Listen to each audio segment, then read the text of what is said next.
Hi guys, so today I'm outside. Normally I'm supposed to be on my bed on my desk, but today I said I'm going to come outside so I can show you guys something. I wanted to come outside so that I could plush fresh.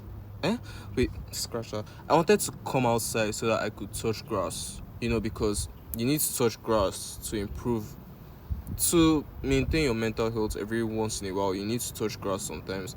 I take that phrase very literally, but that's by the way. I actually came here because sunlight is a very nice environment for me to read. And this is the book that I'm reading. Not that I mean to advertise, but the name of the book is You Are Not Alone. You are not alone. Another day is gone. You're not here with me. That's the name of the book, You Are Not Alone. And it's a novel by Sarah Pekkanen. I think that's how it's pronounced. Forgive me if that's not it. And it's about a mystery of a girl that got unalived on a subway. She unalived herself at a subway station. So I've been reading it, and I stopped at page 120 or whatever the last time I read it. So today I wanted to continue with that. I'll make another video when I'm done so I can summarize the entire thing for you. And one thing, the main point of like the whole discussion that I really wanted to talk about is that people don't like read physical books anymore. I don't know if you have noticed, but people don't really pick up books like in their hands to read. I wouldn't want to say that there's anything wrong with ebooks, but there's just something about physical books, things you can hold in your hand without having to deal with the brightness and radiation of a phone screen. There's something magical about it. In a way, it kind of evokes like imaginations in you that you can't really picture any other way if you're reading it online. There's just a certain type of magic. Maybe it's the aesthetics, but like people don't really pick up books to read anymore. And lots of people don't even like read in general again. And that's why you see people just having like recycled opinions. People don't know much about anything, and what they do know is like a recycled comment, a recycled video, a recycled opinion from someone. Most days people don't even like try to have to know enough to be able to form their own solid opinions on anything.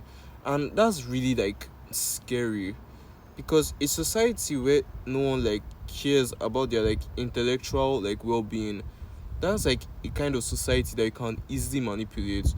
And it's shameful, honestly, because we're in the age where like information is really like accessible to us. You get what I'm saying? Information is like at the tip of your fingertips. If you were to go to the 1800s, they were going to call this thing witchcraft. This whole video, they were going to call it witchcraft, to show you how advanced that we are compared to then. You don't really need to trek to a library to have to get something. You can just browse it and Google it. And it's something that we don't think about because it's there, so like we just take it as normal. Like there's so much that we can do with this. You get what I'm saying? Like, you catch my drift. Like, there's so much like at the tip of your fingertips. Like, owning a phone with internet access, and like a proper phone with internet access, that's like a big privilege. Like, if you know how to use it well.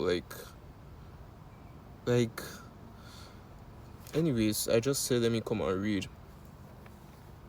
So that's what I've been trying to do, like as of recently. It's like a goal that I've been setting for myself.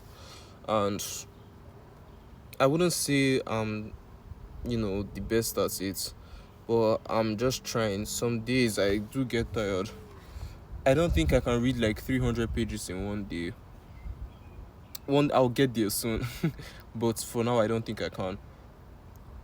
I can, like, with serious efforts, read 100 pages in a day, and then I'll get tired. And like, that's just me at the moment. Speaking of touching grass, like I said earlier, just take a look at this thing. You see that grass there? It's so green, it's so beautiful. And you are like that grass.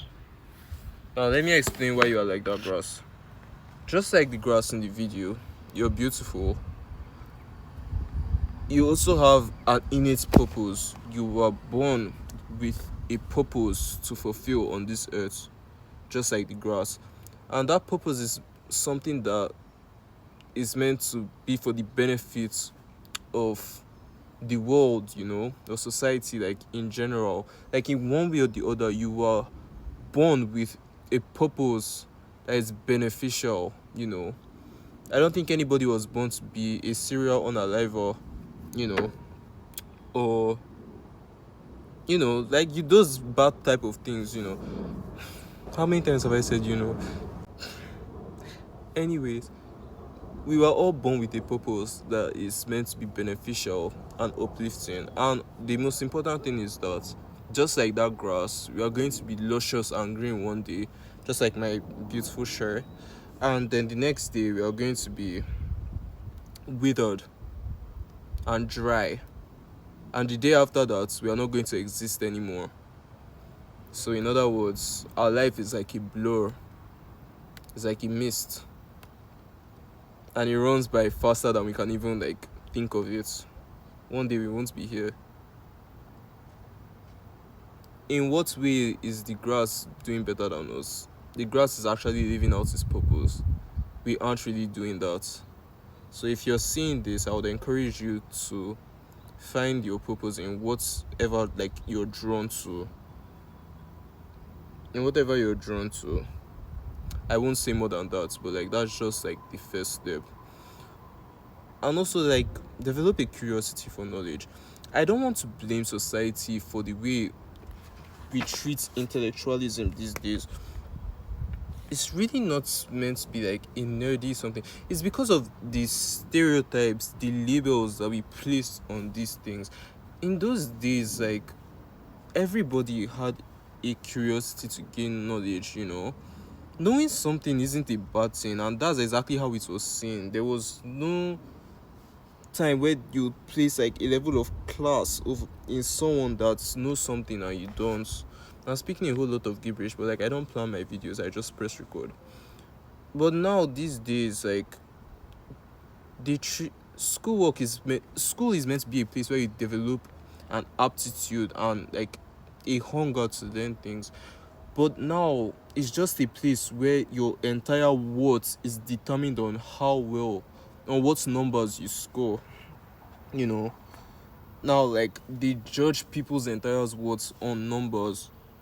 Oh, you did well on this particular test. Oh, that makes you automatically better than. School is a place where you now become better than and less than based on a common metric. I know the stupidity of a common metric. A common metric cannot work with diverse individuals. You can't use a common metric to properly gauge diverse individuals. You can't properly rank or differentiate. You can't rate individuals as being more worthy in general than another person based on a common metric. Is this popular adage? I think we have all seen it. If a fish and a bear were to go out and they had a teacher and the teacher set an exam on swimming, and let's say the bear is not going to be as good of a swimmer as the fish, so the fish passes, but then everybody now celebrates the fish, and then it now looks as if the fish is better overall than the bear. The fish has more potential than the bear. That's exactly how it is with school. If you don't get a certain number, a certain digits, it's you don't have any potential with your life. It seems like your life is not as meaningful as another person's own. And that's why people don't really have that curiosity again. People don't really do it for hunger.